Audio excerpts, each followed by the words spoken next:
भूल जाते हैं गैस काफ़ी ज़्यादा जब चलता है ना बॉडी से ले के लिए।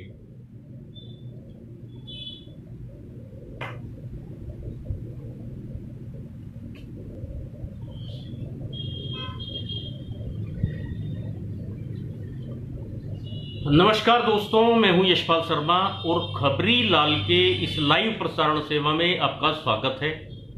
मित्रों, जैसा कि आप जानते हैं, इन दिनों पूरे हरियाणा प्रदेश में किसानों में एक तरह से हाहाकार है, रोष है, किसान सड़कों पर है। मुद्दा है 3 अध्यादेशों को लेकर। इन 3 अध्यादेशों पर इनेलो यानी इंडियन नेशनल लोकदल यानी चौधरी देवीलाल द्वारा स्थापित वो पार्टी जिसने हमेशा ही प्रदेश के मजदूर, मजलूम, मजबूर और किसानों के हित में हमेशा लड़ाई लड़ी और उनका ख्याल रखा। इसी पार्टी के प्रेस प्रवक्ता अमनदीप केसरी मेरे साथ हैं। मैं इस विशेष मुद्दे पर उनकी राय, उनकी पार्टी की राय क्या है, उस पर आप लोगों के साथ लाइव जोड़ने जा रहा हूं। मुद्दा विशेष है क्योंकि आज हरियाणा का किसान 3 अध्यादेशों को लेकर पूर्णतः रोष में है और सड़क पर है। तो मैं ज्यादा समय न लेते हुए अमनदीप जी केसरी को आपके साथ लाइव जोड़ना चाहूंगा और एक विशेष मुद्दे पर विशेष सवाल करूंगा। अमनदीप जी, सबसे पहले खबरी लाल में आपका स्वागत है। धन्यवाद यशपाल जी। जैसा कि आप भी जानते हैं कि किसानों का मुद्दा विशेष रूप से 3 अध्यादेशों को लेकर हरियाणा में पूरी तरह से गरमाया हुआ है। ऐसे में मैं जानना चाहूंगा कि आपकी पार्टी यानी इनेलो की क्या सोच है किसानों के प्रति। जी यशपाल जी, जैसा कि आपने अपने इंट्रोडक्शन में भी बताया और ये पूरी तरह से विदित भी है कि इंडियन नेशनल लोकदल का जो जन्म हुआ चौधरी देवीलाल ने किया और वो ऐसा संगठन तैयार किया खास करके किसान, कमेरे और मजदूर वर्ग के लिए और हरियाणा राज्य के लिए, हरियाणा के हितों को सर्वोपरि रख करके, इसलिए उस संगठन का गठन हुआ और उन्हीं नीतियों को लेकर के आज भी इंडियन नेशनल लोकदल आगे बढ़ रही है। हमारा जो सपना है चौधरी देवीलाल की नीतियों का, उनके सपनों का हरियाणा बने, उसको साकार करने के लिए हम आज भी हमारी पार्टी प्रयासरत है। और जहां तक ये कृषि के जो अभी 3 अध्यादेश आए हैं, तो जैसा कि प्रधानमंत्री मोदी जी की नीति है कि वो आपदा में ही अवसर ढूंढते हैं और उन्होंने ये बहुत अच्छा अवसर ढूंढा इस कोरोना की आपदा के अंदर कि संसद चल नहीं रही और इस कृषि प्रधान देश के अंदर वो ऑर्डिनेंसेस, वो बिल लाते हैं, वो काले कानून लाते हैं बिना संसद के। जहां पर जो है ज्यादातर आबादी कृषि पर आधारित है, उस देश के अंदर वो बिना संसद के कानून लाते हैं। इतनी कोई महत्वपूर्ण इमरजेंसी भी इस देश के अंदर नहीं हुई थी, महामारी का दौर चल रहा था, लेकिन ये जो पूंजीपतियों और जमाखोरों की सरकार है, इनको इसी आपदा में एक अवसर मिला और उस अवसर का इन्होंने भरपूर फायदा भी उठाया। तो मैं यशपाल जी सबसे पहले आपको कृषि अध्यादेशों के बारे में थोड़ा सा ब्रीफ में बता दूं। ठीक है। ये इनका मुख्य मकसद 2 ही हैं भारतीय जनता पार्टी की। जैसे कि इनकी सरकार का जो संगठन है, इसमें जो लोग हैं वो लोग हैं जो जमाखोरी को हमेशा से बढ़ाते आए हैं और दूसरी चीज इनकी प्राथमिकता है कि राज्य के अधिकारों को कम करना, उनको संकोचित करना, ताकि इनको शासन करने में ऊपर से कोई दिक्कत, हानि, परेशानी ना हो। ये तानाशाही किस्म के लोग हैं, इनकी जो प्रवृत्ति है वो तानाशाही किस्म की है, इसीलिए कृषि अध्यादेशों को इन्होंने लागू किया। देखिए, संविधान के अनुसार जो कृषि और जो है शिक्षा और स्वास्थ्य, ये हैं जो स्टेट के सब्जेक्ट हैं, ये राज्य के अधिकारों की बात है। राज्य इनके ऊपर अपने आप को स्थापित कर सकता है, अपने अलग कानून बना सकता है और इसी वजह से ये कृषि के राज्य के अधिकारों आदेश लाए हैं और जिसका प्रभाव हरियाणा के अंदर सबसे उसका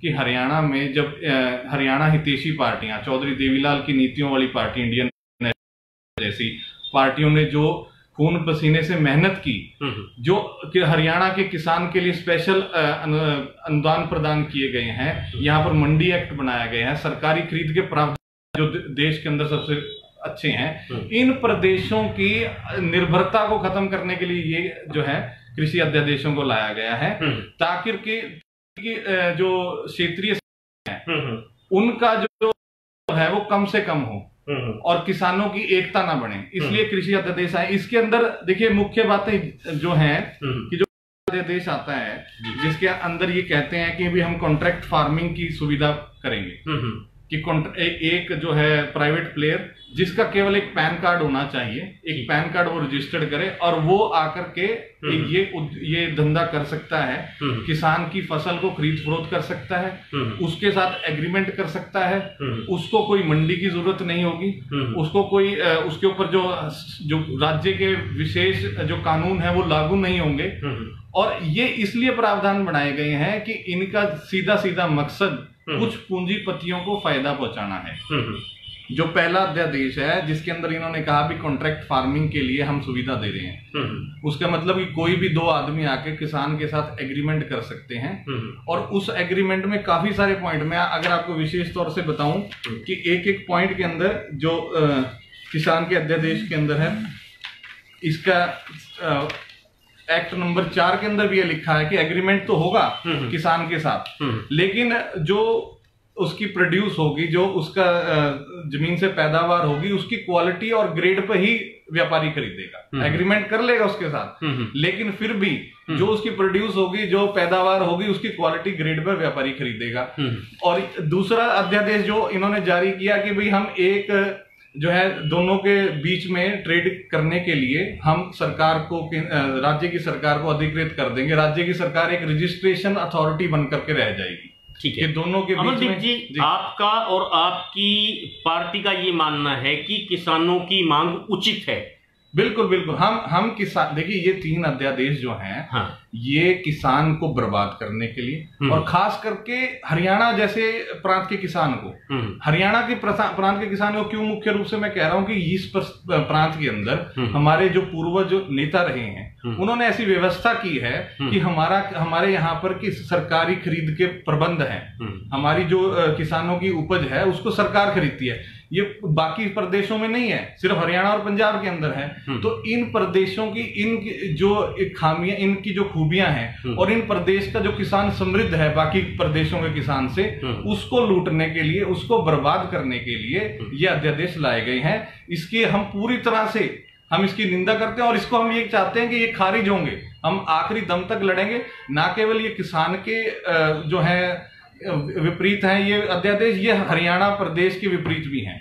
अमनदीप जी, आपकी पार्टी को लगभग 3रा दशक चल रहा है स्थापित हुए। जी बिल्कुल। चौधरी देवीलाल एक ऐसा नाम रहा है, ब्रांड नेम रहा है पूरे भारत में, अब हरियाणा में ही नहीं, क्योंकि 2 बार उप प्रधानमंत्री रहे, मुख्यमंत्री रहे। इसके अलावा इनेलो की भी एक बार पूर्ण बहुमत की 5 साल सरकार रही। बिल्कुल। आप हमारे दर्शकों को ये बताएं थोड़ा कि आपकी पार्टी ने किसानों के लिए क्या क्या काम किए, जी थोड़ा ब्रीफ में। मैं यशपाल जी आपको ब्रीफली ये बताना चाहूंगा कि देखिए अब ये कृषि अध्यादेशों का मुद्दा चल रहा है, तो इसमें साफ साफ जो कृषि विशेषज्ञ हैं और किसान नेता हैं वो ये बता रहे हैं कि हरियाणा पंजाब का किसान समृद्ध क्यों है। वो समृद्ध इसलिए है कि जो हमारे पुराने नेता रहे हैं, चौधरी देवीलाल जैसे नेता रहे हैं, उन्होंने इस प्रदेश के अंदर ऐसे कानून लाए जो किसानों को समृद्ध करें। यहाँ पे शुगर मिले हैं, किसान के उपज का प्रबंध किया हुआ है, तो ये श्रेय जो है चौधरी देवीलाल को जाता है। और ये क्लियर कट है कि हमारे प्रदेश में अगर छोटा किसान भी है, आज वो पक्के मकान में रह रहा है, उसके पास गाड़ी भी है, अगर और वो और व्हीकल पे भी घूम सकता है, उसके बच्चे स्कूल में पढ़ सकते हैं। अगर उसी का मुकाबला आप दूसरे प्रदेशों के उतने ही एकड़ जमीन वाले किसान से करेंगे तो वो आज इतना समृद्ध नहीं है। तो इसका मुख्य तौर से श्रेय हमारे उन पूर्वज लीडरों को जाता है जिनके अथक प्रयासों से ऐसा यहाँ पर हरियाणा प्रदेश के अंदर किसान समृद्ध हो चुका है। और उन्हीं के नीतियों को और उन्हीं के सपनों को साकार करने के लिए हम आगे भी प्रयासरत रहेंगे। और जो ये भारतीय जनता पार्टी की जो ये विनाशकारी नीतियां हैं, इनका लगातार हम विरोध करेंगे। अच्छा, एक अमनदीप जी, किसान भी कुछ मांग टुकड़ों में मांगते हैं और सरकार भी थोड़ा थोड़ा देकर प्रलोभन जैसी राजनीति करती है। बिल्कुल। नहीं तो स्वामीनाथन आयोग की रिपोर्ट को किसान भी दमदार तरीके से मांगे और सरकार के सामने इस बात पर सवाल खड़े करे, ऐसा क्यों नहीं होता? जी यशपाल जी, बहुत अच्छा सवाल है आपका। देखिए, किसान की जो हालत है ये कहना बिल्कुल गलत होगा कि वो केवल एक समय के राज में 5 या 10 वर्ष के अंदर सुधर जाएगी। जो व्यवस्था पिछले 200 सालों से बनी हुई है भारत के अंदर, वो धीरे धीरे धीरे करके व्यवस्था परिवर्तित होगी। और जिस तरह का हमारा संविधान है भारत में, तो हमें जब भी हमारी पार्टी सरकार के अंदर आई, हमारी प्राथमिकता यही रही है कि किसानों के हक की हम बात करें, उनके हकों के लिए जितना व्यवस्था में परिवर्तित कर सके हम करें। लेकिन वो 1 या 2 बार से नहीं होगा। एक बड़ा लंबे समय हमने देखा कि 200 साल में तो हमने अंग्रेजों से पीछा छुड़वाया, एक लंबी गुलामी हमने मुगलों से पीछा छुड़वाया। तो इसी तरह जो किसान आज गुलाम है, वो धीरे धीरे उस रास्ते पे आया है। तो चौधरी देवीलाल जैसे नेताओं ने वो रास्ता दिखाया, चौधरी महेंद्र सिंह टिकैत जी ने, चौधरी चरण सिंह ने वो रास्ता दिखाया, सर छोटू राम ने। तो वो ये नहीं था कि उन्होंने एक ही कार्यकाल में वो सारा व्यवस्था परिवर्तित कर दें। हम उस रास्ते पर अग्रसर हैं। और मैं ये दावे के साथ कहता हूं कि हरियाणा पंजाब का किसान अपने पूर्वज नेताओं की वजह से उस रास्ते पे बहुत अग्रसर है, जिसको ये भारतीय जनता पार्टी की सरकार फिर से पीछे धकेलना चाहती है। क्योंकि अगर किसान समृद्ध हुआ, किसान का बच्चा पढ़ने लग गया, तो इनकी राजनीति खत्म हो जाएगी, ये पूंजीपतिवाद खत्म हो जाएगा, ये जमाखोरी खत्म हो जाएगी। और जो ये पूंजीपति की व्यवस्था है, जो ये करना चाहते हैं कि एक ही आदमी को पूरा देश बेच दिया जाए और वही पूरे देश का राजा बन जाए और वो तानाशाही नीतियां चल जाएं, तो वो तभी होगा कि जब जितनी डेवलपमेंट यहाँ के किसानों में हुई है उसको ये बैक स्टेज पर लाए, तभी अपनी ये नीतियों में सफल होंगे। अमनदीप जी, 1.5 साल पहले इनेलो टूट गई थी, 2 पार्ट बने जी, 10 विधायक लेकर उप मुख्यमंत्री बने दुष्यंत चौटाला, और आपकी पार्टी का 1 विधायक अभय सिंह है। लेकिन ऐसी विपरीत परिस्थितियों में पिछले 1 साल से अभय सिंह पूर्णतः अग्रेसिव है और एक विशेष पहचान बनाई है और ये साबित किया है प्रदेश के लोगों के सामने, और विशेष रूप से करें तो इस विधानसभा सत्र में, कि इनेलो के हौसले बुलंद है। आपको क्या लगता है? जी यशपाल जी, मैं सबसे पहले आपको ये बताना चाहूंगा कि जो पार्टी बनी और वो जयचंद जनता पार्टी है, ना कि जननायक जनता पार्टी। और जयचंद वो इसलिए नहीं है कि वो इनेलो के कार्यकर्ताओं के जयचंद हैं, वो इसलिए भी कि आज जो देखने को मिल रहा है वो हरियाणा के किसानों के और हरियाणा के हितों के लिए भी वो जयचंद साबित हो रहे हैं। आज मैं आपके माध्यम से बताना चाहूंगा कि दुष्यंत चौटाला जी इन अध्यादेशों का समर्थन कर रहे हैं। और वो कितनी बुरी बात है, मुझे ये नहीं समझ में आया कि जो पार्टी किसानों के दम पर खड़ी हुई, किसानों की हक की बात के लिए खड़ी हुई, आज वो अध्यादेशों का समर्थन कर रहे हैं। जो पार्टी ये कहती थी कि हरियाणा के हित सर्वोपरि होंगे, आज वो उन अध्यादेशों का समर्थन कर रहे हैं। वो हरियाणा के हितों को कैसे पीछे रख रहे हैं।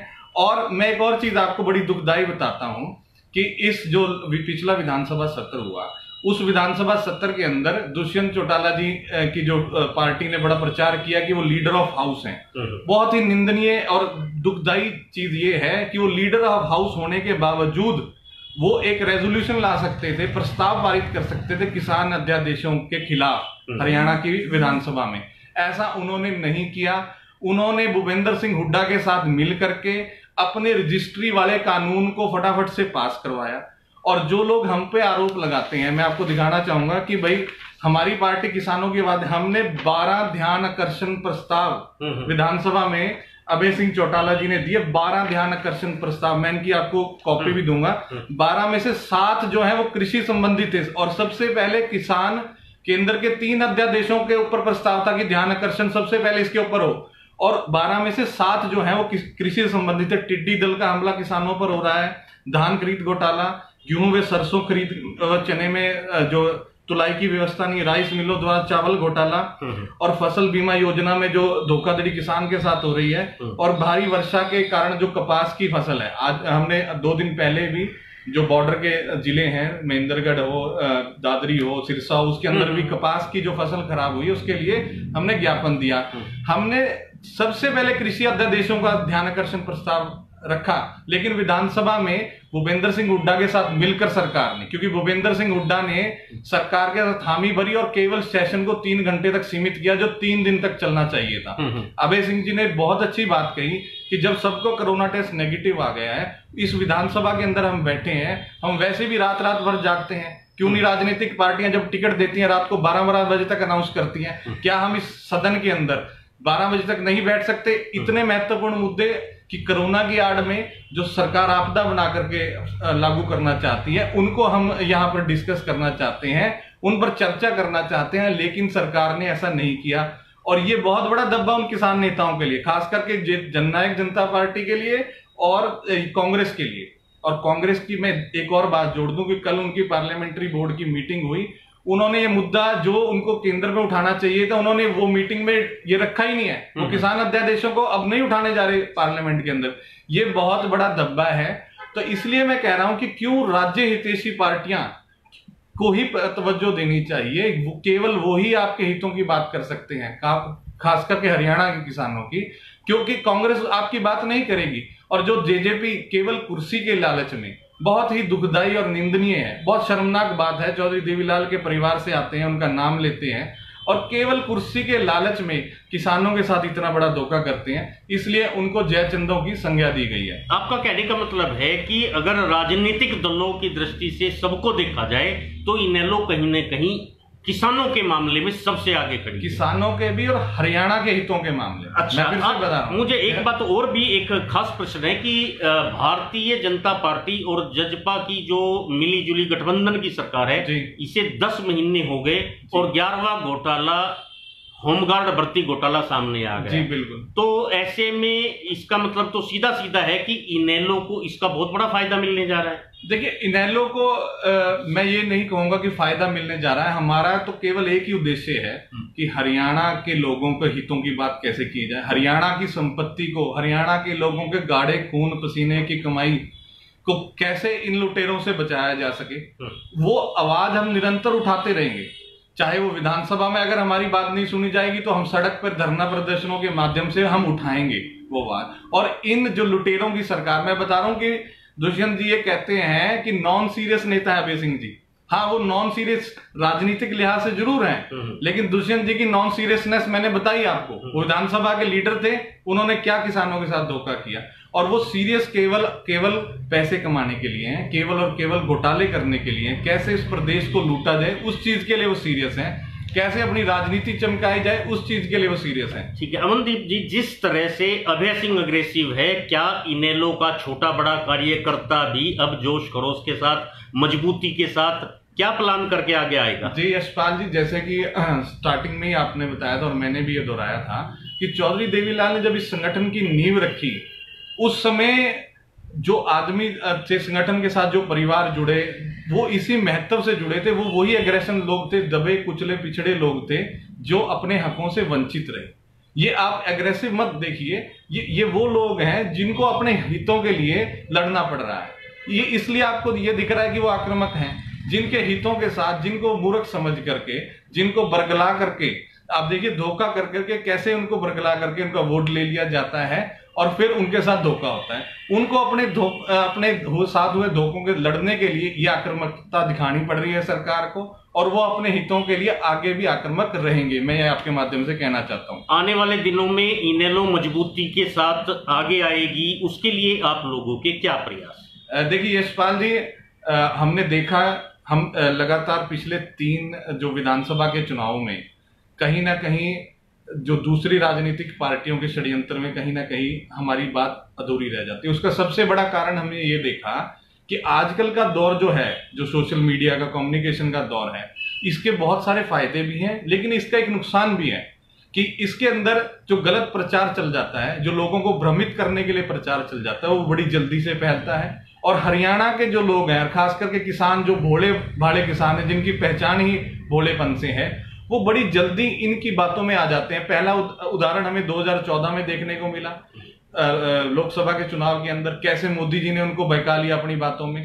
कहा, बातें तो थी कि स्वामीनाथन की आयोग लागू करेंगे, किसान की आमदन दुगनी करेंगे। ये स्वामीनाथन आयोग लागू करने की बजाय शांता कुमार की रिकमेंडेशंस लागू करने पे आ गए। ये शांता कुमार की रिपोर्ट है जो हम आज कृषि अध्यादेशों में देख रहे हैं। ऐसे ही 2019 के लोकसभा और विधानसभा में भी देखने को मिला किस तरह से एक पार्टी जन्म लेती है, किसान हितैषी अपने आप को बताती है और खासकर से युवा वर्ग को बरगलाती है।